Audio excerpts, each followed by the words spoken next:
All right, so I'm just going to have each of you talk, introduce yourselves, and talk about what film you worked on and the genesis of the film. Okay, thanks for coming. Eunice will go first. Ladies first. Thank you. I just want to go to bed. Hi. Hello. We got it. Hello, and thank you so much for staying this late, and thank you for all the staff. Worked so hard to make it work. And I am Eunice Wu. My film is The Best Is Yet to Come. I am from Taiwan and came to US to study filmmaking. And the reason why I made this film, I was writing other script back then in 2008 because I am interested in social issues. And also back then I was kind of want to make a film which can document the time background. So that's why I put this stuff, the Prop 8 issues on my film background and then tell a story like that. And so basically that's why, and thank you so much.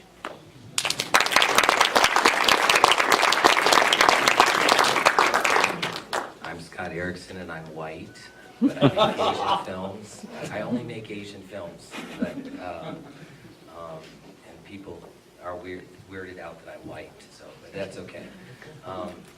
My film was No Asians, It's Just Not My Thing, and well, some people say they don't understand the film, and that's okay, but I guess for me, where the initial idea came from, at least, was just seeing how easy it is for people to be overtly hateful on the internet. It's so much easier when you're not face to face with somebody. And the idea was really not about the people who do those kinds of things, but more about kind of the long-term effects of that, where, you know, it may be that, you know, it actually becomes part of somebody's psyche. So the whole idea that I had was that this person, however very strong and self-confident he may be, is, you know, nevertheless affected by something that is probably, you know, in his face all the time. And so, you know, even as self-confident as he may seem, it affects him. And then he doubts whether or not he really is worth something, even though, you know, it seems at the beginning he thinks he's all that. He's great, he's self-confident. So that's really where it came from. And then a lot of people don't understand what happens at the end and all of that, but it's okay because I made a sequel and I did it all over again. So.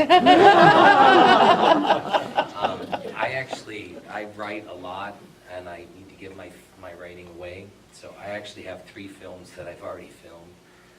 So I'm coming back next year. And because they fuck things up so much, they have to accept my films. Let's give it up to Scott, the big white. Big white. Scott. Scott, take the microphone. Okay. Sex is such a like widely examined topic. I mean, in your piece, it really swung the pendulum as far as the extremes, the emotions, kind of, I thought. I mean, we had the whole hanging thing, and the whole, the ecstasy. I mean, where were you going with kind of your examination of If I wanted to be real graphic, he would have been naked when he was masturbating.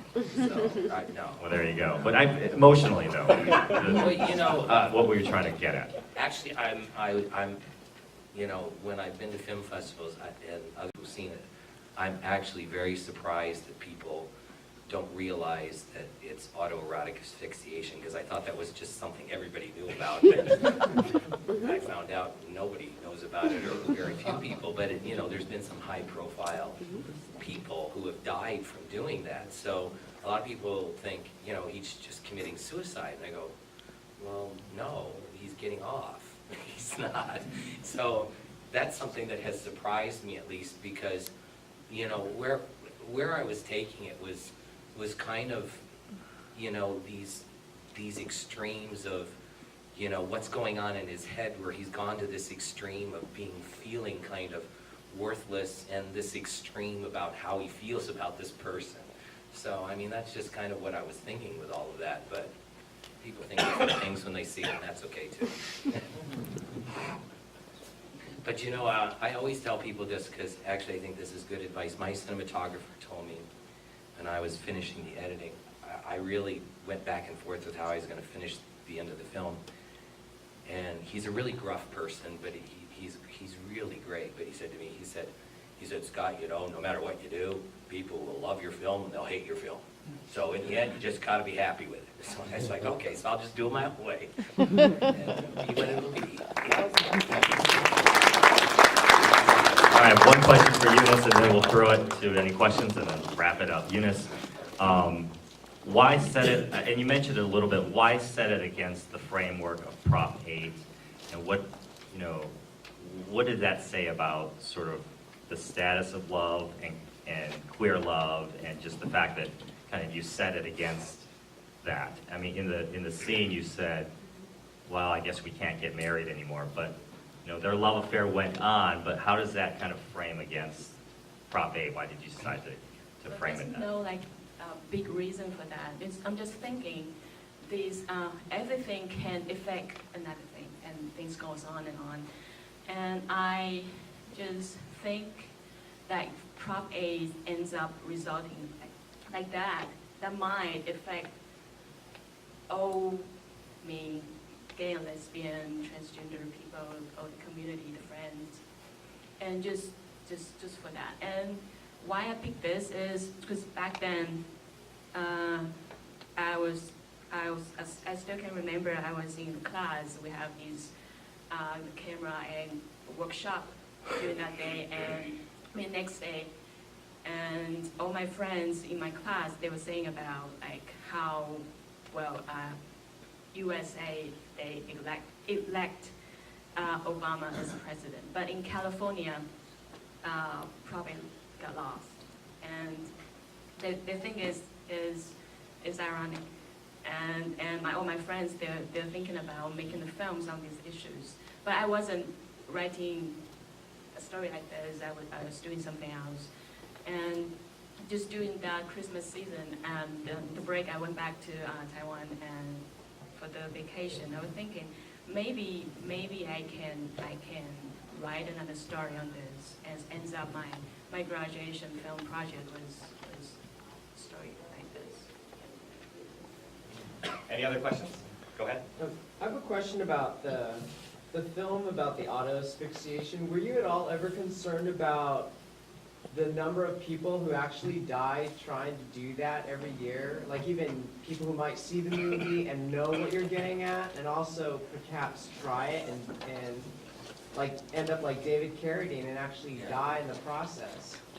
You know, I didn't actually think about that initially. And I think the reason I didn't was because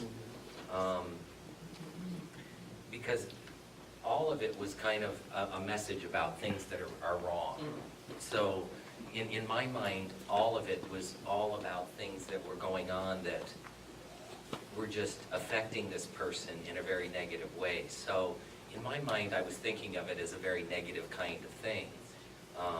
So the answer is no, I didn't. But a lot of people, I would say the majority of people who watch the film, all think that he's dead. Oh, he wasn't dead? And he's not dead. That's and the awesome. reason I know he's not dead is because he stars in the next one. So, but you know, here's the Craig, who is the lead actor in that, was actually coming with us today, except that he got an audition at the last minute today, so he didn't come. So would you have changed anything? No, Considering you're saying that people think he's dead, would you have changed it? No, because you know what, that was part of the problem that I was having with the end when I was going through things about how to end it, as to what I wanted to show. And in my mind, when I was finishing the film, I wasn't showing anything that showed him as dead. So, because I didn't want to show that on purpose. I didn't want anything that said, oh, guess what, he's dead, because that's not what I was trying to show. and yet that's what everybody thinks, so even though I avoided all of that, it still ends up that way anyway, so. But All he right, never one more answers question. the phone. Go ahead. Me? Okay. Go ahead, Um, Tim. What? Well, no, I think the reason I thought he was dead, because he didn't answer the phone. Because the phone rings on the ground, and then the movie ends. So And that's for why you, I have an answer for that, wait for the next film. One more question. Go ahead. So, Eunice, have you shown your film in Taiwan? Have you gotten any reactions? Yes, it just was last weekend, a couple of days ago, my film was selected into the Women's Film Festival this year. But I was here, so I couldn't be there with my friends. All my friends from high school, from college, they went there, and I couldn't be there. My That's too bad. bad. All right, thank you. And I will say Oh, go that, ahead. Eunice and I keep bumping into each other in film festivals, and we've become very good friends, and we're actually working on a script together, so we are going to do an Asian film that's going to be by the both of us. And I have to say one more thing. Go ahead. I have a website that I maintain when I'm not doing this, which is asiansonfilm.com, and the only reason I'm bringing it up is because I got to do an interview with Ian Anthony Dale, which I was really happy with, who stars in the event on NBC on Monday nights for anybody who watches that, and it's a really great interview. He's a really nice person, so go to the website and see the interview I did with him. It was great.